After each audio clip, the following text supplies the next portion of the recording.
Hi, I'm Susan Rutledge, and in this video, I'm going to show you how to use the Twirl tool in Adobe Illustrator. It's a really neat tool, and we're going to be making all of the designs you see on my artboard so you can see just exactly what it does. The Twirl tool is located on the left toolbar, and it doesn't have a keyboard shortcut, so you've got to have the advanced setting on that toolbar.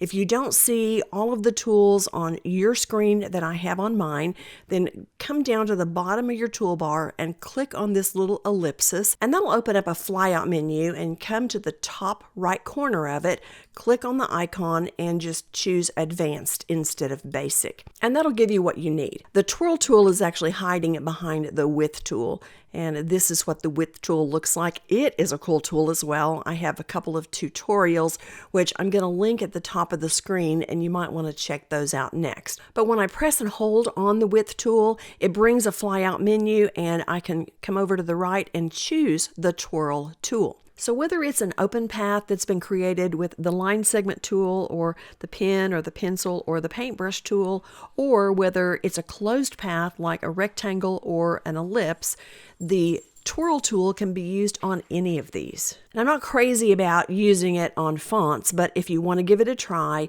just make sure that you convert your text to outlines first, because it will not work on just a standard text.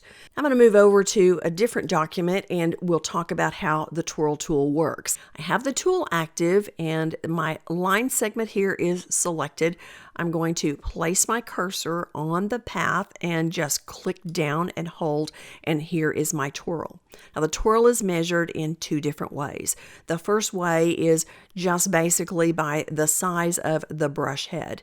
The default setting for the size is a little over 1.3 inches, which is what I have here.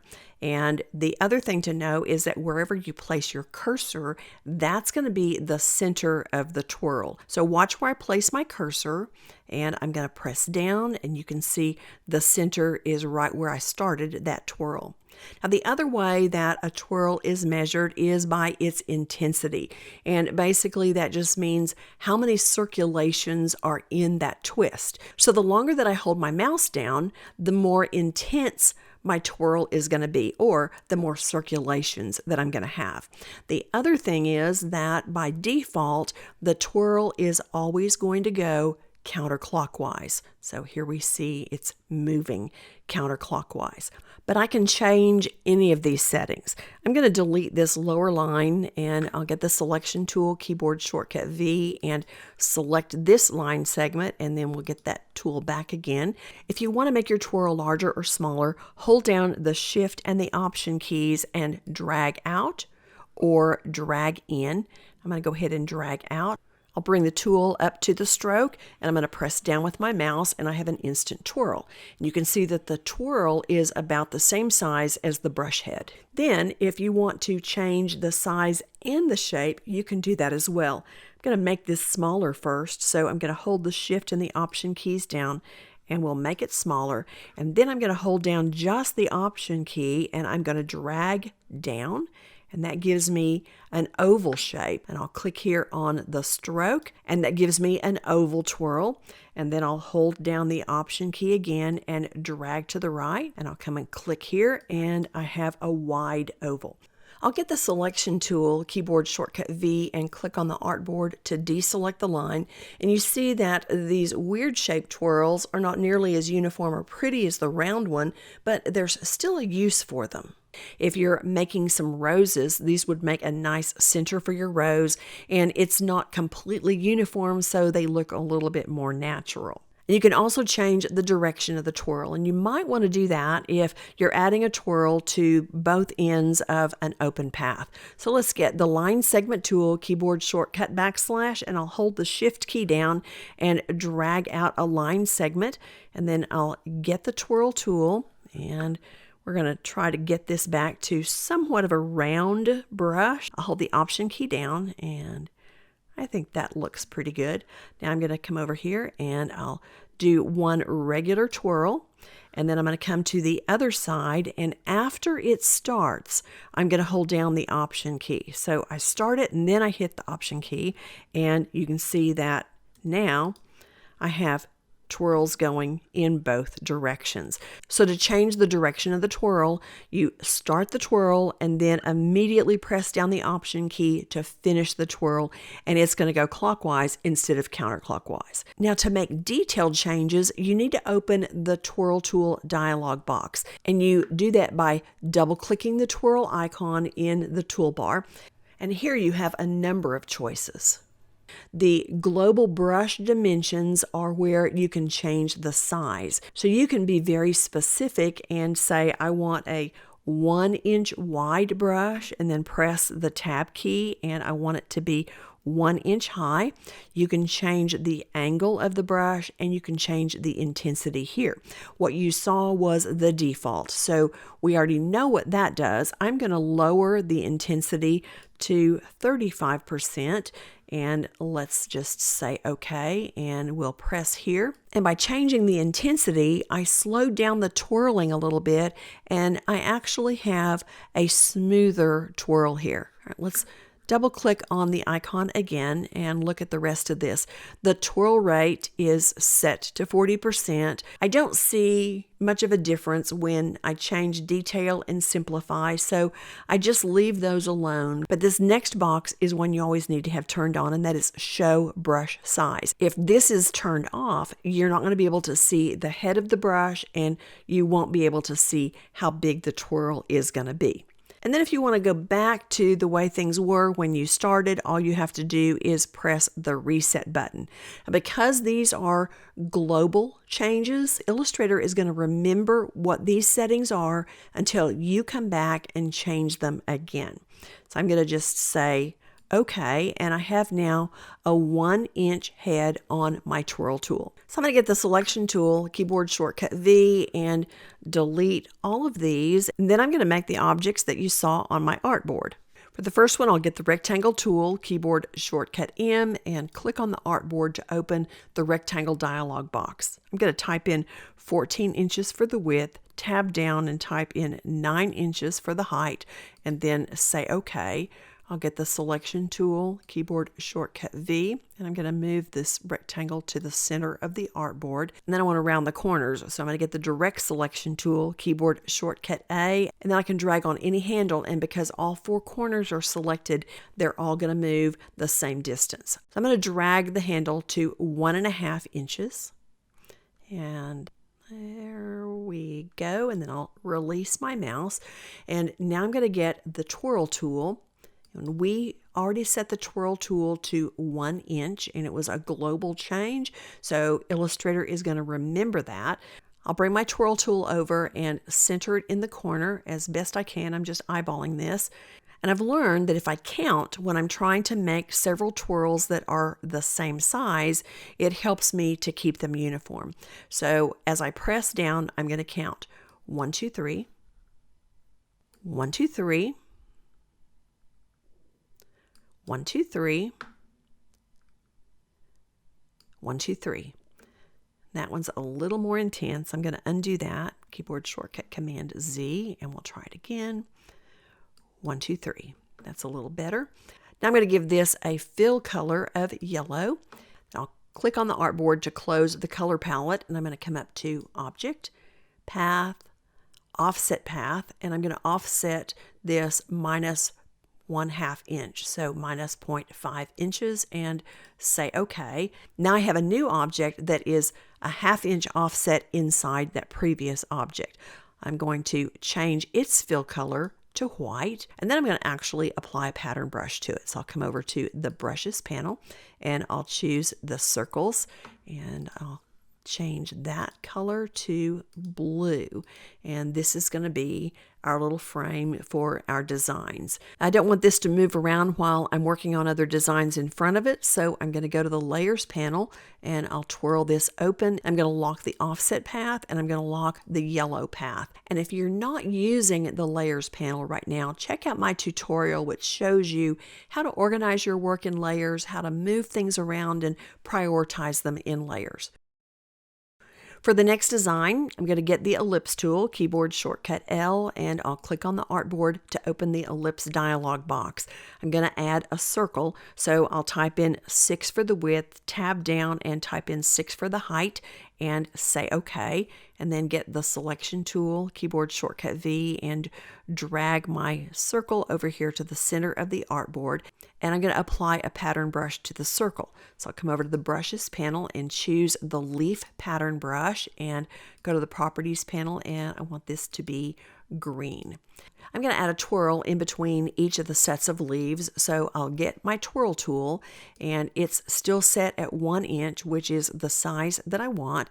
And while you can use a twirl tool on a stroke that has a pattern brush applied to it, sometimes you're going to run into a problem. Let me show you here. I'll place my twirl tool in between these two leaves, and I'll press down, and Illustrator has drug those leaves into this twirl, which is not what I wanted. So I'm going to undo that, keyboard shortcut Command Z, and I'm going to make a change on this circle first. I'll come up to Object, down to Path, and choose Outline Stroke. And now I'm able to add my twirls, and Illustrator is not going to suck those leaves into the twirl. So we'll start here. 1, 2, 3. 1, 2, 3. 1, 2, 3. 1, 2, 3. 1, 2, 3. If they're not all exact, it's going to be okay. 1, 2, 3. Just want them to be fairly uniform. 1, 2, 3. 1, 2, 3. That may be too much. I'm going to undo that. Keyboard shortcut Command Z.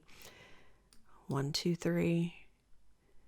1, 2, 3, and 1, 2, 3. I'll get the selection tool, keyboard shortcut V, and let me look at those. I think that looks just fine. I'm going to leave it the way it is. Now I'll select the design, and I'm going to ungroup it, keyboard shortcut Shift Command G, and then I'm going to get the scissor tool and keyboard shortcut C, and I'm going to cut at the edge of each of these stems. Just go all the way around. I'm speeding up the video so that it doesn't take quite so long, but I am making sure to take time to be accurate. There we go. Now I'll get the direct selection tool, keyboard shortcut A. I'll hold the Shift key down, and I'm going to select every other twirl. And I'll come to the properties panel, and we're going to change the color to orange. Click on the artboard to close that, and then click on the artboard to deselect the orange twirls, and I'll hold the Shift key down again and select the remaining green twirls. And we're going to come back and change that color to purple. And I'll click on the artboard to deselect, and I think those are going to look fine, but I don't like the way the edges are in between the cuts. So I'll select the entire group and come over and click on the word stroke to open the stroke dialog box. And I'm going to change the cap to this round cap. And when I do, that's going to make those look a little smoother. I'm also going to increase the weight to 4 points and click on the artboard to deselect. And now I have a nice little design that has twirls and leaves, and it would have been very difficult to do this by hand. I'll select all of the design, and I'm going to group it together with the keyboard shortcut Command G. Next, I'll get the line segment tool, keyboard shortcut \, and I'm going to click on the artboard to open the line segment tool options dialog box.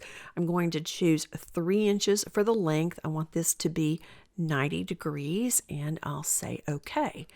I know my twirl tool is set to 1 inch, and I want to make it a little smaller, so I'll double click on the tool to open the twirl tool options dialog box, and I'll type in 0.75, press the tab key, and type in 0.75, and then say OK. And now I'm going to place my twirl tool at the top anchor and hold down and get my first twirl. And then I'm going to cheat. I'm going to get the rotate tool, keyboard shortcut R, and I'll click on the bottom anchor to place the rotate ball. I'm going to hold down the Shift and the Option keys. Now the Option key allows me to make a copy, and the Shift key is going to cause the rotation to occur in 45-degree increments. So here we go. We're going to rotate down so that I have a straight line here. Now while this copy is selected, I'll come over, and where the rotate tool is showing now, I'm going to press and hold, and that gives me a flyout menu, and I'm going to choose reflect tool. Once it's selected, I can double click it, and vertical is already selected, and I will say OK, and you can see that my twirl is now the other direction, and all I have to do is line these up, and to make sure they're lined up perfectly, I'll select them and come over to the properties panel, and I'm going to click on the horizontal align center, and then I'm going to join them together now that I'm pleased with the alignment, and that's keyboard shortcut Command J. The reason I do this is so that both of my twirls look exactly the same. I'm happy with that, but I want you to see that you can apply a pattern brush to a stroke that has a twirl already on it. So I'm going to make a copy here. I'll hold down the Option key and just drag, and then I'll move over to the brushes panel, and we're going to choose the little circles pattern brush. Now that pattern brush is just a little heavy for this particular twirl, so we'll come to the properties panel and reduce the weight of that stroke, and at 1/2 point, that looks pretty good. For the next design, I'll get the rectangle tool, keyboard shortcut M, and click on the artboard to open the rectangle dialog box. For the width, I'm going to type in 1.5. I'll tab down, and the height is going to be 3 inches, and I'll say OK. I'm going to give this a green fill and remove the stroke, and then get the selection tool, keyboard shortcut V, and we'll move this over to the left side of my artboard, and I'm going to change the size of my twirl tool. So I'll double click on the twirl tool. That brings up the twirl tool options dialog box, and I'm going to type in 1.5 and tab down 1.5 and say OK. I'm making my twirl tool the exact same width as the width of my rectangle. I'm going to place it here in the center of the top of the rectangle, and I'm going to twirl, and then I'll come down to the bottom of the rectangle, and again it's centered, and I'll click and twirl, and then I'll move to the sides, and I'm going to eyeball this and try to get it close to the center as I can. Then I'll get the selection tool, keyboard shortcut V, and click on the artboard to deselect it. And we have a neat little design that I made with the rectangle and the twirl tool. For the last design, I'm going to get the line segment tool, keyboard shortcut \, and I'll click on the artboard to open the line segment tool options dialog box. I'm going to type in 2.5 inches for the length, and then I'll change the angle to 180 degrees and say OK. Then I'll come over to the properties panel, and I'm going to assign a black stroke color to this line. I'll get the selection tool, keyboard shortcut V, and I'm going to move my line up to the top left corner of my workspace. Then I'm going to change the weight of the stroke to 4 points, and now we're going to get the twirl tool. I need to change the size of the twirl head, so I'm going to double click on that icon. And that opens up this dialog box, and I'm going to change the size of the tool to match the size of my line segment, which was 2.5 inches. So I'll type in 2.5 inches for the width and tab down and type in 2.5 inches for the height, and then say OK. Now I can center my tool right here on the center of my line and press down, and I have a twirl. Now I want to add a gradient to this stroke. I'll get that by coming over to the left toolbar and clicking on this little gradient icon. And when I click on it, Illustrator immediately adds a gray toned gradient. And I want the gradient part, but I also want to add some color. I can do that in this gradient dialog box, and the first color that I'm going to add is purple. I'll double click on the gradient slider, and that brings up a color palette for me, and I'll change this first color to purple. Then I'll click once to close the palette, and then I'm going to click right here to add another slider. Double click that to add the color. I'll come down here and let's get this blue, and then click to close the palette and double click to open the palette again. This time I'm going to add a green color, and then I'll click to close the palette, and then we'll double click on this far left gradient slider, and we'll change this to a yellow color. And that's got our colors all set up. Now I'm going to increase the size of the stroke. Let's go up to about 14 points. And I'm going to do one other thing while I'm here. I'm going to click on the word stroke, and that opens the stroke dialog box. I'm going to check dashed line, and this is making our design look a lot more interesting. I have a 20-point dash and a 10-point gap, and I'm going to leave those values there and click on the artboard to close that dialog box. And then I want to show you how the various choices work with the stroke and the gradient. The first option is the one that is selected. This is apply gradient within the stroke. That's what you're seeing right now. If I come over to the next icon and apply the gradient along the stroke, here's what that looks like, and it basically changes where those colors are. And then the final one, apply gradient across the stroke, allows you to see all 4 of the colors on each of the dashes as you go around the circle. And I like that one the best, so I'm just going to leave it there, and I'll close out the gradient dialog box and get the selection tool, keyboard shortcut V, and now you've learned how to make every single one of the designs that I showed you at the beginning of this video. Plus, you should have a good working knowledge of how Illustrator's Twirl tool actually works. But the best way to know how it works is just to sit down and practice. And once you learn what it can do and how you can combine it with all the other tools, you're going to come up with some amazing creative designs, and it's going to be so much fun. I'd love to hear from you and find out what you plan to make. And if you haven't yet subscribed to my channel, I want to invite you to do that right now. While you're thinking about it, press the subscribe button so that you don't miss any future tutorials, and I will look forward to seeing you soon. Thank you so much for watching. Bye now.